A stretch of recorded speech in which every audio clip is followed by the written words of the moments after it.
ex and boyfriend hurt my daughter, tarnished my friend's reputation, and I seek revenge. To start off, this is a throwaway, as I don't want it to tie back to me. Also buckle up, this is going to be a long ride. These events took place over several years. I hope it is worth the read. I am going to begin with the main players. Me, my ex-wife Pepper. Revenge target number 1, her boyfriend Steve. Revenge target number 2, the boyfriend's ex-wife Maria, co-partner in the revenge. My daughter Sarah, and my friend Jason, accomplice in the revenge. With that said, let's get some backstory out of the way. So, Pepper and I had a very up and down marriage.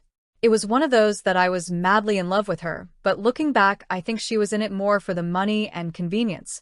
She had one son we will call Drug because he was and still is a major drug addict before we got married, and I also had one son, name is unimportant, that I had full custody of. While married, we had Sarah. I toughed the marriage out for as long as I could, but eventually, we just couldn't keep it together. We separated, and due to traveling some for work and having custody of my son, I moved back to my hometown a few states away so my parents could help, but kept an apartment in the town that Pepper and Sarah lived in so that I could still spend as much time with my daughter as I could. At this time, I asked my best friend Jason, who is a lawyer and owns his own firm, to do up a child support agreement for us. It is very important to note that we only addressed child support. It had nothing about custody or visitation or anything else in it. So, for about a year, this was how it would work. I would spend a month with Sarah while my parents watched my other son, then I would spend a month with my son. Almost exactly a year later, I could no longer afford keeping 2 households, and Pepper was wanting to move back to her hometown, which was in a different state but closer to where I lived, so I gave up the apartment and she moved. The new situation continued for a couple more years. Pepper and I remained friendly and even tried to reconcile the relationship a couple of times, but it wouldn't work out. I was still deeply in love with her, but we couldn't come to an agreement on things like where to live and such. I forced myself to try and move on and started dating.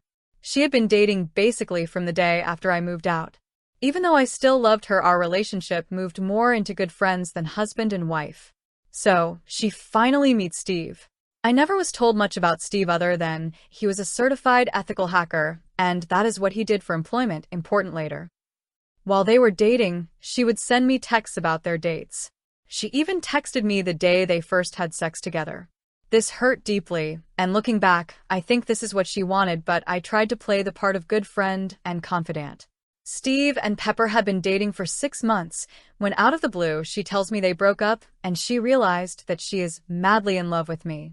Since it's at the beginning of summer, she packs some suitcases and heads to my state.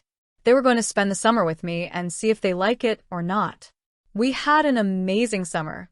All the kids are getting along. Drug even loved it here, so she makes it official we are back together, and they are moving in. We went and registered my daughter for school. We even were able to get her on a Pee-wee cheerleading team for the summer. She made several friends and was loving being here. There was only one problem: Pepper still had an apartment that had all her furniture and stuff in it. I offered to go up with my truck and help load everything, but she insisted that her and Drug can get it done. So off they go to pack up and then head to their new home. As you can guess, things didn't go as planned. She was home for about 3 days when she informs me that under no circumstance will she move and that her and Steve are in love and are moving in with each other. To say I was destroyed was an understatement.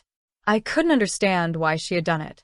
The worst part was she left it to me to tell Sarah the bad news. When I told her, the devastated look on her face started turning my feelings of hurt into feelings of anger. Then Sarah broke down and started begging to stay with me and started spilling the beans. She told me things about how her mom would leave with Steve for days and leave Drug in charge. She had to learn how to cook for herself at 8 because Drug would spend the money on drugs and spend the whole time high. If Drug wasn't left in charge, Pepper would use her multiple convicted felon niece to watch her. She also told me about the first time that she had met Steve. He came to their house, basically said hello, and him and her mom disappeared into the bedroom and started having loud sex. Sarah was outside the door bawling, and they just ignored and continued. This is how my 8-year learned of sex, and she is still in counseling trying to recover 7 years later. At this point, my anger has turned to rage. I immediately notified Pepper that there was no way Sarah was coming back, and I would fight her to the death to keep her out of that situation. Pepper responded by getting an emergency hearing in her state to force Sarah back. I had to scramble, but I managed to get a lawyer and easily won the hearing, which Pepper showed up late for, and told the judge it was due to a disability. The judge agreed that since there was no custody agreement, and with the troubling accusations that I had gathered, it was best for now for Sarah to stay with me. I had won the first battle, but it was short-lived. Within an hour of the hearing, I started getting tons of phishing emails and texts. I was also getting password resets and MFA codes from my bank, Facebook, Reddit, and any other accounts. I knew that Steve was behind it. The very next day, Jason calls. His law firm's website, email, and phone account had been hacked. Because he had to disclose the hack to the court, and because he was working on a semi-high-profile case at the time the FBI got involved. To say I was enraged was an understatement. These two people had destroyed me, harmed my daughter, and tarnished the reputation of my lifelong friend. It was time for them to pay, and pay dearly. I was a man on a mission. I spent hours digging up as much dirt as I could on Steven and Pepper. I had a lot of luck with Pepper. I found social media posts of her out late drinking that correlated to tardiness and missed days at school for Sarah. I found tons of pics of her and two strange kids doing fun activities. I found neighbors that were willing to testify that Sarah had to come beg for food because she was left with either drug or the felon. I knew I could bury her. Steve, on the other, had had all his accounts locked down. I couldn't find any dirt, and it was driving me crazy. Then it hit me: try LinkedIn. It paid off. There wasn't much posted, but through his account, I found Maria, his ex-wife's account.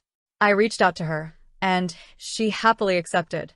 Maria and I became fast friends. She hated Pepper, for good reason, as they had both abandoned her kids like my daughter, and didn't want her around her kids. I learned so much. To keep it short, Maria and Steve had recently divorced. As part of the custody agreement, Steve got the house, car, bank account, savings, and a lower-than-usual child support. Maria had traded all that money to have control of the kids. She knew he was a scumbag, and all she was concerned about was keeping her kids safe. They had a very detailed custody agreement with rules for Steve to follow. As part of that agreement, if Steve broke any rules, then he had to pay, and pay dearly. He had to sell the house and give her half of everything. His child support would also double, and Steve would be financially ruined. Steve also didn't have her blocked on the social media and would regularly send texts bragging about how great his life was without her. Many of those texts had pictures of Pepper in them. We compared notes, we swapped evidence, we came up with a plan. And now it is time for revenge. First, I got with Jason. He let the FBI investigator know that I had also had some hacking attempts, and we believed it was the same person. The investigator called quick. I gave him all the information I had and who I believed was doing it, and he asked a weird question. Do I know where Steve worked? Well, yes, I did, thanks to Maria. So, apparently Steve wasn't as good as a hacker as he thought himself to be. They had already traced back the hack on Jason to a business. The very same business Steve worked for. As soon as my conversation with the FBI was done, I called his work to lodge a complaint. I told the manager that someone was trying to hack me, and I was sure it was Steve. They, of course, did not take it too seriously because I had no proof. What they didn't know was they were soon going to be getting a visit from a special agent. The next week was absolute hell for Steve and Pepper. Pepper got served with the divorce papers, and her lawyer got served with all the evidence I had gathered. My lawyer said it was the most complete investigation he had ever seen. I had all 40 tardiness and 19 absences tied to nights out drinking with Steve. I had hard proof of them abandoning my daughter for days at a time. Maria even gave me a picture that was taken at 2 a.m. the night before the emergency hearing with Steve and Pepper dinking in a tattoo parlor. The same hearing she was late to and said it was due to a disability. Steve got served that he had violated the entire custody agreement. Maria had pictures from me proving he was with Pepper on nights the kids were with him, and they were left alone. She also had proof that there was contact with Pepper that violated the custody agreement. The fallout was awesome to watch. Steve was fired between my complaint, another older complaint of him hacking, and the FBI showing up. They had no choice but to fire him.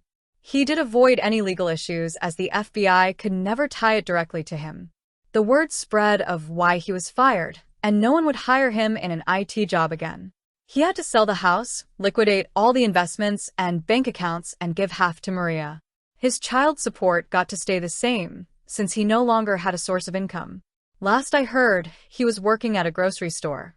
So in total his income went from $200K plus a year to less than $40K.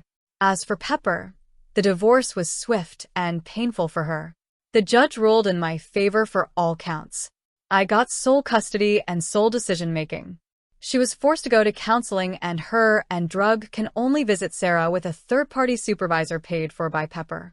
Sarah is doing much better. She still needs counseling, but she thrives in school and has many friends.